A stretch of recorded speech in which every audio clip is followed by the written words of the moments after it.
మనిషి పుట్టలేదా? భూమి మీదకి మొదటి మనిషి ఎలా వచ్చాడంటే మనం కోతుల నుంచి పుట్టామా?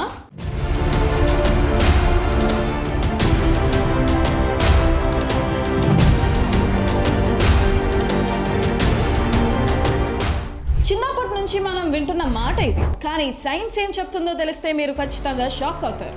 నిజానికి మనం కోతుల నుంచి పుట్టలేదు. అసలు ఈ భూమి ఎలా ఏర్పడింది? నిప్పుల కొలిమిలా ఉన్న భూమి మీద ప్రాణం ఎలా పోసుకుంది? చార్లెస్ డార్విన్ దాచిపెట్టిన ఆ రహస్యం ఏంటి? ఈరోజు ఈ వీడియోలో మనిషి పుట్టుక వెనుక ఉన్న ఒక సినిమా లాంటి సర్వైవల్ స్టోరీని తెలుసుకుందాం. ఇంకెందుకు ఆలస్యం, మన ఛానల్ని సబ్స్క్రైబ్ చేసుకుని ఆ బెల్ ఐకాన్ గట్టిగా కొట్టండి. ఇక కథలోకి వెళ్దాం.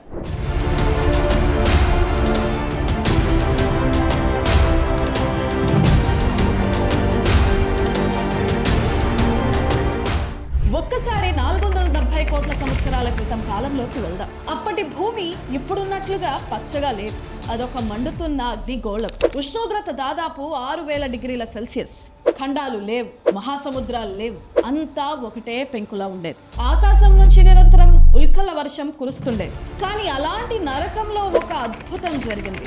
భూమిపై ఉన్న హైడ్రోజన్, ఆక్సిజన్ కలిసి నీటి ఆవిరిగా మారాయి. అలా వేల సంవత్సరాల పాటు కురిసిన వర్షాలతో మహాసముద్రాలు ఏర్పడ్డాయి.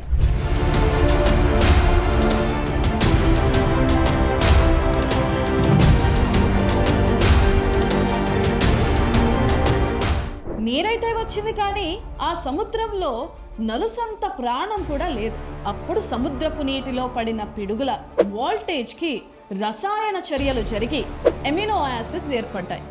అవే మొట్టమొదట ఏకకణ జీవులకు ప్రాణం పోసాయి. అక్కడి నుంచి పరిణామం చెందుతూ కొన్ని కోట్ల ఏళ్ల తర్వాత చేపలుగా, ఆ తర్వాత నీటి నుంచి బయటపడి నేల మీద బతికే చెట్లు, జంతువులుగా మారాయి. ఇది ఒక్క రోజులో జరిగిన మ్యాజిక్ కాదు, కోట్ల ఏళ్ల ప్రకృతి పోరాటం.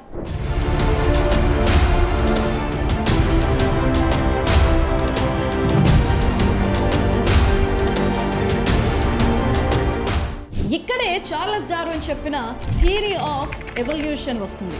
డార్విన్ ప్రపంచం అంతా తిరిగి ఒక పాయింట్ చెప్పాడు: బలమైనది కాదు, మారే పరిస్థితులకు తగ్గట్టు తనను తాను మార్చుకున్న జీవే బతుకుతుంది. సింపుల్ గా చెప్పాలంటే, ఒక పెను తుఫాను వస్తే దృఢంగా ఉన్న చింత చెట్టు కూలిపోవచ్చు, కానీ వంగి లేచే గడ్డిపోచ ప్రాణాలతో నిలబడుతుంది.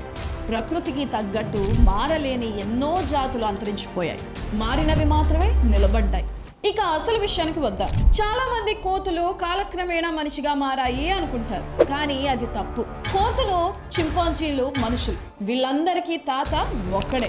సుమారు 1 కోటి సంవత్సరాల క్రితం చెట్ల మీద బతికే ఒక జీవి ఉండేది.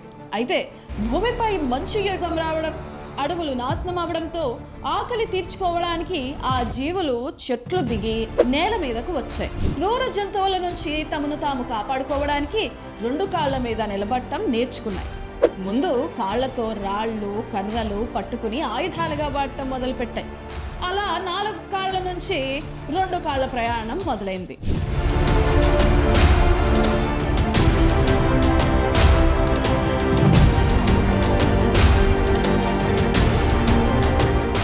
తొలినాళ్ళల్లో ఆది మానవుల ముఖం పెద్దగా, మెదడు చిన్నగా ఉండేది. ఎందుకంటే పచ్చి మాంసం నమలడానికి దవడలకు ఎక్కువ పని ఉండేది. కానీ ఎప్పుడైతే వాళ్ళు రాళ్లతో నిప్పును రాజేయడం నేర్చుకున్నారో అక్కడే హిస్టరీ క్రియేట్ అయింది. కాల్చిన మాంసం తినడం వల్ల తక్కువ శ్రమతో ఎక్కువ పోషకాలు మెదడుకు అందాయి. దాంతో మెదడు సైజు పెరిగింది, ఆలోచించే శక్తి పెరిగింది, దవడ సైజు తగ్గింది, ముఖాకృతి మారింది.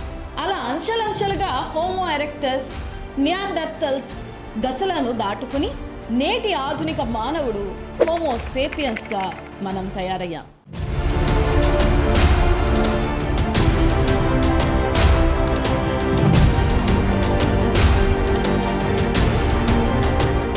అంటే ప్రకృతి విసిరిన ప్రతి సవాల్ను దాటుకుంటూ, నిప్పును కనిపెట్టి ఆయుధాలు తయారు చేసి ఈరోజు ఈ ఏఐ యుగం వరకు మనిషి ఎదిగాడు. ప్రకృతి అనుకూలంగా మారిన మనం బతికాం. ఆ అవసరం రాని కోతులు అలాగే ఉండిపోయాయి. ఇది మన స్టోరీ. ఈ ఎవల్యూషన్ జర్నీలో మీకు అత్యంత ఆశ్చర్యం అనిపించిన విషయం ఏంటో కింద కామెంట్ చేయండి. వీడియో నచ్చితే లైక్ చేసి మీ ఫ్రెండ్స్కి షేర్ చేయండి. ఇలాంటి అద్భుతమైన వీడియోల కోసం వెంటనే సబ్స్క్రైబ్ చేసుకోండి. See you in the next video.